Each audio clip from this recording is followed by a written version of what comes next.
there's a lot more information on apoptosis than there are for autophagy or for necrosis. So when I said at the start that you might want to think about representing all three, or focus on one in detail. So clearly the apoptosis, there's a huge amount of information there that can be used to construct a very detailed infographic.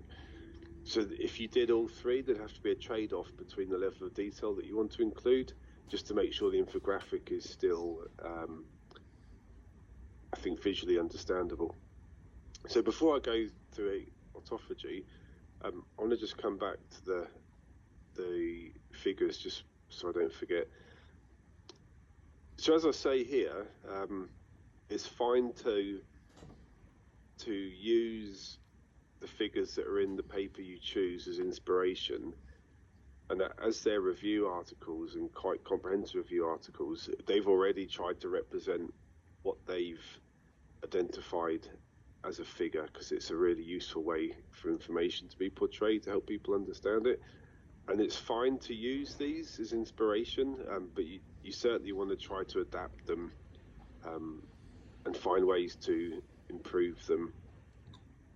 So if you look at this one, it's showing you events are happening extracellularly. So here you could see the intrinsic and the extrinsic pathways. It's trying to represent this. And it's showing you what's happening intracellularly. So it's talking about these different proteins that are binding and adapting and changing in response to the stimuli. It's also showing you where they link to each other, and then also where they then become distinct from each other as well, and where they become linked again. So this can really help you understand how the different sections within the description link and where they're separate. So happy for you to use this, but you can certainly improve it. So when you think about this one, for example, this is clearly the cell. Well, it says it's the cell membrane. So, but it's not a very accurate cell membrane. So you can look at other examples that you have for cell membranes. So you remember these images from the first lecture. This shows cell membranes, shows the lipid bilayer, shows how different proteins are formed. You've got ligand binding, that seems quite important here. We've talked about ion channels, this is shown here. I just did a quick search for different membrane image here from Shutterstock. Now, again, it's absolutely fine to use other images for inspiration. You can use other images to kind of combine with understanding that you have from the paper, but please just make sure that you recognize the use of these other sources. So you have to cite them. They'll go in your reference list, and for the references used for your infographic, you're going to have to cite that they're there. It's not a problem to use them, we just have to know that what you've used. And also, so this is a paper I found that goes into the death receptors. Again, if it helps understand how things might bind together, have a look at other literature for any of the biological components that you want to talk about, but make it your own, and recognize what you've used. So put a citation in so it's clear that the information that you've adapted. So I'll go through autophagy now, and then necrosis. But is there any questions before I continue? Okay. So autophagy is the second type of cell death that the paper wants to go through. So here, second feature of infographic. As I said before, there's less content here than in apoptosis, but there's still a decent amount of molecular events it talks about. And to describes what it is. So it's a process where cellular components such as macromolecules and organelles are put into lysosomes for degradation. So autophagy is basically self-eating. So lysosomes are then able to digest these substrates, components of which can either be recycled to create new cellular structures, or organelles alternatively can be further processed and used as a source of energy. So it kind of tells you the general principles of what's happening. So you know the sections that you might want to represent. Tells you what's causing it. So initiated by a variety of stressors. Could be nutrient deprived cells, or it can result from signals present during cellular differentiation.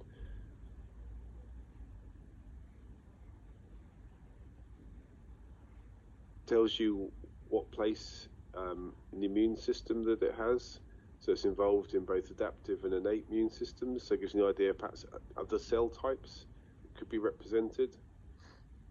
So it may degrade intracellular pathogens, deliver antigens to MHC class 2 holding compartments.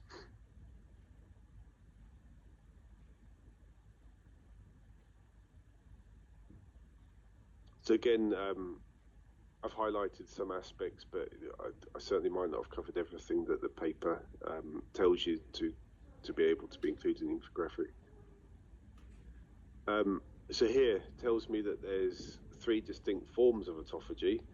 So again, you have branching of 3 different arms to this. So you have macroautophagy, microautophagy, and selective autophagy. And then what it does is it goes on to describe each of these 3 different routes. So you have microautophagy, macroautophagy, microautophagy, and selective autophagy. Yes, as I mentioned, three distinct processes that could be illustrated, and each is described. So the third type of cell death, so potentially a third feature of the infographic, and here there's actually less content than the other topics. Potentially this is because the process is less complex. So here you've got, I've marked this up as another end stage for the infographic. So where you consider what's the end result of all of these pathways, this is potentially one for necrosis. So here it tells me it's uncontrolled form of cell death. It's induced by external injury, such as hypoxia or inflammation, and it involves upregulation of various pro-inflammatory proteins and compounds such as nuclear factor kappa B. So these are pathway relevant molecules, and this is the end result. So it results in rupture of the cell membrane, causing spillage of cell components into surrounding areas, resulting in a cascade of inflammation and tissue damage. So this is an end point, an end phase of the infographic, but potentially it's an interesting topic to discuss in the text that supports it. So why is it important that apoptosis protects the surrounding tissue? What can happen to surrounding tissue if you have this uncontrolled, unprogrammed cell death? So if a cell ruptures and releases all its internal components, what's the effect of this? What damage does this do to the tissue?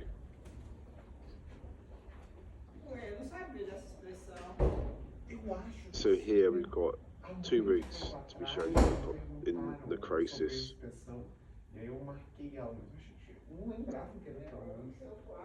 Necroptosis, mechanism of regulated necrotic cell death, and this should be that one. So interestingly, this seems to be tightly regulated,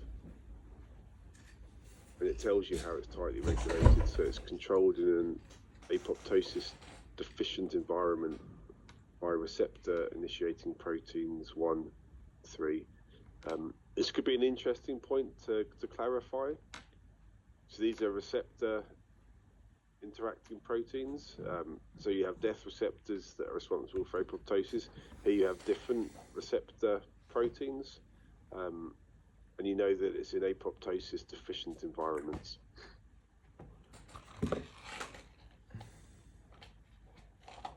The most understood pathway of activation of necroptosis is mediated by death receptors. So it's actually the same receptors. So this is an excellent link that can be made when comparing apoptosis and necrosis. So you could have an initiation through death receptors, and then one route leading to apoptosis, a different route leading to necrosis. So then this is described in more detail here. So you have all the molecules that are involved in this described here.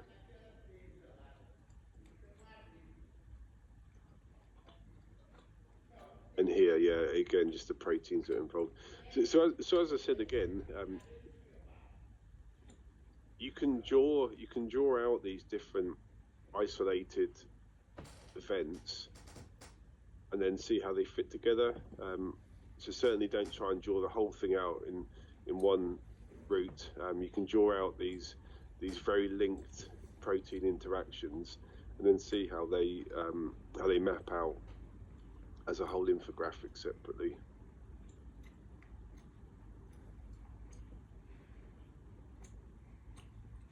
Okay, yeah, so here I've marked this one up separately just to say you represent this in images, but you have the text to support this in words.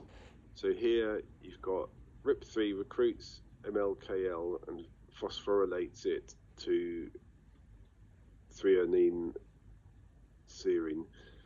So on an infographic, this can only be represented in quite simple forms. You're going to have the proteins.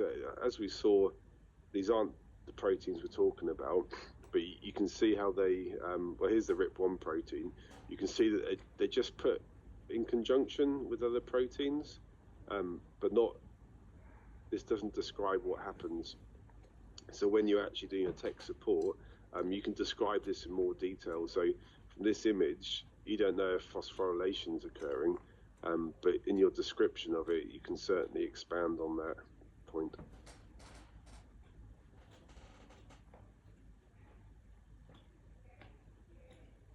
So, okay, this section, so oncosis, a switching mechanism between apoptosis, autophagy, and necrosis. So this, in theory, sounds like a great way to link the pathways. But myself reading through it, I thought for a single visualization, it's going to be quite messy and quite difficult to represent in a way that we can look at and understand it well. So certainly this is an important part to include, but potentially not try to represent it in the infographic, but certainly use it in your written part and description of it. So that's all I wanted to go over for the paper. It was just highlighting the information that I've taken from this paper as important steps or important areas that I can use to build an infographic from. I'll stop sharing now. Do any of you have any questions about